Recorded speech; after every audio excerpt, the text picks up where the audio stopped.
বাড়ির খাবার ভালো লাগে না, হোটেলের খাবার খুব মজা করে খাই। হোটেলের ডিম, হোটেলের মাংস, হোটেলে যা বানায় সব কিছুই মজা লাগে। বাড়িতে ম্যাডামে যত সুন্দর করিয়া সাজগোজ করিয়া খাবার তৈরি করে সেগুলো ভালো লাগে না। কেমনে ভালো লাগো ভাই? আমাদের রুচি তো নষ্ট হয়ে গেছে, আমাদের পাকস্থলী নষ্ট হয়ে গেছে, আমাদের রুচি নষ্ট হয়ে গেছে। দেখুন কিভাবে ডিম বাজতেছে হোটেলের মধ্যে, যে অয়েলগুলা ব্যবহার করতেছে, যে তেলগুলা ব্যবহার করতেছে, তেলের দিকে নজরই ফেলানো যেতেছে না। অথচ এই খাবারগুলোই আমরা খুব মজা করে হোটেলে খাই ভাই। কি খাচ্ছি আমরা? আরো খান মজা করে।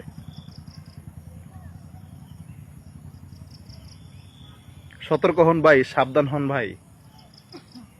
হোটেলের খাবারকে আমরা বর্জন করি, নিজের বাড়িতে পরিবেশন করে আমরা খাবার খাই, আমাদের স্বাস্থ্য ভালো থাকবে, ঠিক থাকবে ভাই।